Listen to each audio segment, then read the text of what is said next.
Merci Eric, merci Monsieur le Président. Après 8 réunions, je pense, l'audition de 14 experts, je ne les avais pas comptés, mais Bart nous l'a rappelé gentiment, 3 missions à l'étranger.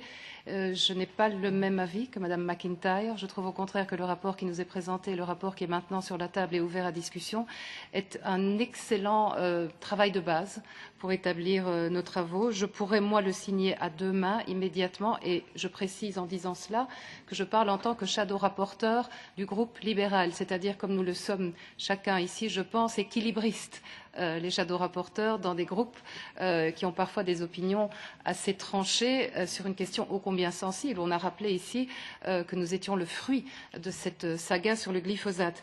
Ce projet de rapport très complet respecte justement les équilibres qui sont sensibles au sein des groupes politiques et s'inscrit aussi, et il faut le rappeler, dans la dynamique qui a été créée, une dynamique de rassemblement qui a été créée autour du rapport de Pavel Poc que nous avons voté en plénière à Strasbourg il y a 2 semaines à peine. Un texte qui justement concerne la mise en œuvre de ce règlement de 2009 sur les pesticides et qui a été voté, faut-il le rappeler, à 529 voix pour, 34 contre. Alors je souhaite le même succès, la même presque unanimité à nos rapporteurs et je ne voudrais pas, il faut faire attention à cela, qu'à force d'amendements, parce que c'est le risque, nous nous neutralisions, c'est-à-dire que nous produisions ici une copie non disante. Et ils sont nombreux à l'attendre et à nous avoir prédit que nous ne dirions rien in fine. Donc il ne faut pas leur faire ce plaisir-là. Alors ça va dépendre de notre capacité à nous de les faire ces compromis. Chacun a envie de dire plus ou de dire voilà, mais on doit produire quelque chose qui effectivement soit un document parlant. Un exemple très concret.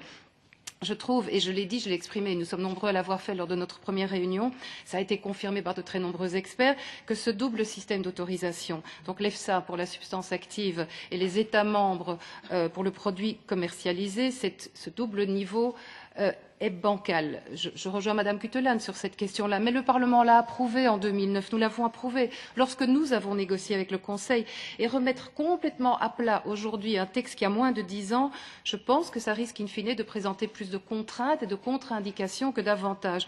Moi, je peux comprendre, en tant que shadow rapporteur, la prudence, je vais dire, des co-rapporteurs sur cette question-là. Bart a dit l'évolution, pas la révolution.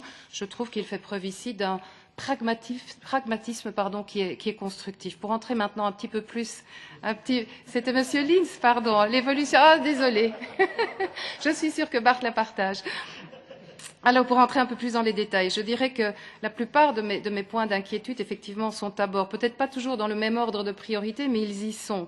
Ce principe de précaution, ne plus hésiter à recourir au principe de précaution, qui est pivotal, nous sommes tous d'accord, lorsque l'incertitude scientifique est manifeste, c'est le point 4 du texte. C'est sur cette base-là, par exemple, que la région de Bruxelles interdira, à partir du 6 octobre, demain, la vente d'herbicides composés de glyphosate aux particuliers, 4 mois après que ne l'ait fait déjà chez nous la région wallonne.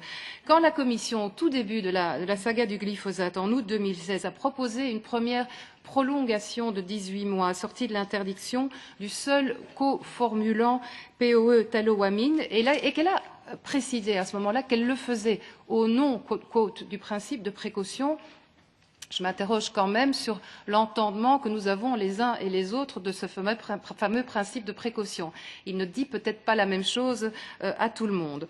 Alors, on sait qu'il y a une 60aine de coformulants différents qui peuvent entrer dans la composition d'herbicides composés de glyphosate et qui sont toujours, eux, en attente d'évaluation. Je me demande donc toujours pourquoi. Ça a été évoqué, je ne dirai plus par qui parce que je risque de me tromper. Je pense que c'est Bart. Je me demande donc toujours pourquoi la liste des coformulants dont l'utilisation sera interdite, donc la liste négative, reste vide. Je l'ai dit aussi au début, je n'étais pas la seule, elle reste vide. Elle est pourtant prévue, clairement prévue, à l'article 27 du règlement. Alors peut-être que le représentant de la Commission pourrait nous préciser quelles sont les intentions de la Commission justement par rapport à cette liste. En tous les cas, du côté du Parlement, nous avons exprimé nos volontés. Elles figurent au point 52 de notre rapport.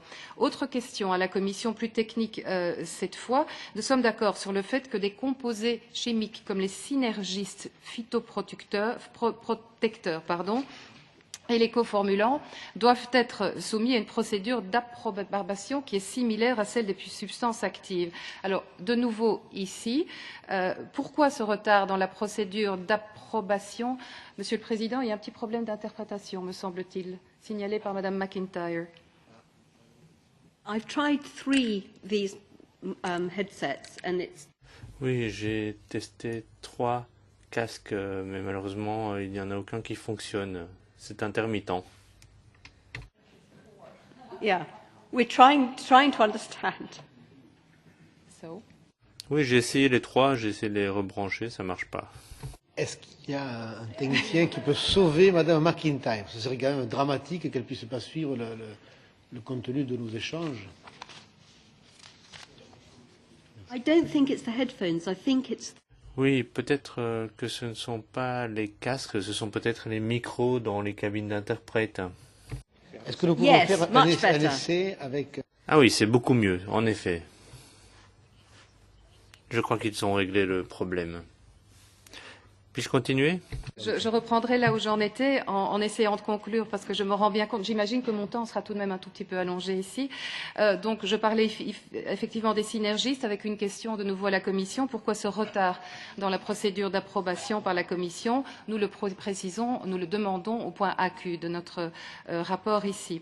Un point pour conclure, Monsieur le Président, je suis bien entendu favorable aux points 62 et 64 du texte qui dénoncent le recours abusif par les États membres à la procédure d'urgence et la demande qui est faite à la Commission, réitérée à la Commission, de mieux contrôler et faire le ménage dans ce qui finalement sont de véritables dérogations. Je ne vais pas reprendre mes exemples car je vois que le temps m'est compté ici, mais je les ai cités déjà par rapport à 2 substances précises en Belgique, la chloropicrine et le chlorpyrifos. À chaque fois, et je conclurai ici, je dirais que c'est le non-respect de la lutte intégrée, des principes de la lutte intégrée qui est en cause, bref, l'utilisation modérée et uniquement en cas de besoin des pesticides. Ce point est mentionné à la toute fin de notre paragraphe 71. De nouveau, il est central, il est pivotal. Je déposerai des amendements ici, veillant à rendre à ces questions la priorité, je dirais, qui leur revient. Je vous remercie.